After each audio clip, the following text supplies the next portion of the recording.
भारत की राजधानी दिल्ली और दिल्ली के जंतर मंतर पर एक कौम इकट्ठा हुई है एक ठाकुर के खिलाफ। यहाँ मुझे सीधा ठाकुर इसीलिए बोलना पड़ रहा है क्योंकि बाकी पूरी मीडिया सामंतवाद का नाम लेकर राजपूत समाज को एक कटघरे में खड़ा कर रही है।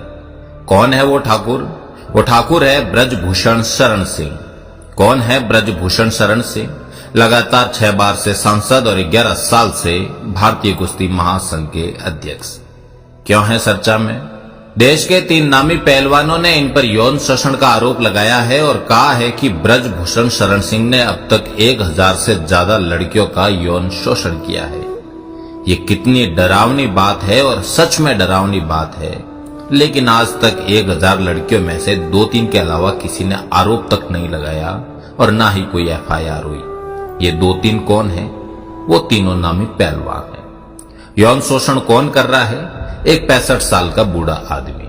खैर ये तो वो बातें थी जिन्हें जानना जरूरी था। मुद्दे की बात कुछ और है। ब्रजभूषण शरण सिंह ने दीपेंद्र हुड्डा को हराकर भारतीय कुश्ती संघ के अध्यक्ष का चुनाव जीता था। इस साल उनका कार्यकाल पूरा होगा और फिर चुनाव होगा।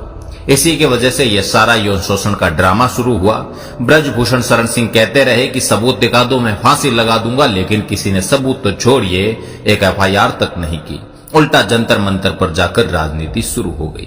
खिलाड़ियों का यह भी एक जाति विशेष के पहलवान कुश्ती को अपनी बपोती समझते हैं। उन्हें यह नागवार गुजर रहा है कि कोई क्षत्रिय इतने समय से कुश्ती संघ का अध्यक्ष बना हुआ है। ब्रजभूषण शरण सिंह ने यह साफ कहा कि ये लोग इस घमंड में रहते हैं कि ये नेशनल नहीं खेलते, सीधा इंटरनेशनल खेलने को कहते हैं। जब उन्होंने ये नियम बनाया कि खिलाड़ी नेशनल प्लेयर से खेलेगा और जो जीतेगा उसे ही अंतर्राष्ट्रीय खेलों में भेजा जाएगा, तो ये इनके घमंड को पसंद नहीं आया। इन खिलाड़ियों को भी पता है कि उनकी उम्र अब इनके फिटनेस का साथ नहीं दे रही और नया यंग खिलाड़ी इन्हें हरा देगा और वो अंतर्राष्ट्रीय टूर्नामेंट के लिए सेलेक्ट हो जाएगा। इसीलिए भी ये ड्रामा किया जा रहा है। जब ये खिलाड़ी बैकफुट पर आने शुरू हुए, क्योंकि न कोई FIR थी न सबूत दिखा सके, इसीलिए इन्होंने एक जांच कमेटी के नाम पर अपना धरना वापस ले लिया।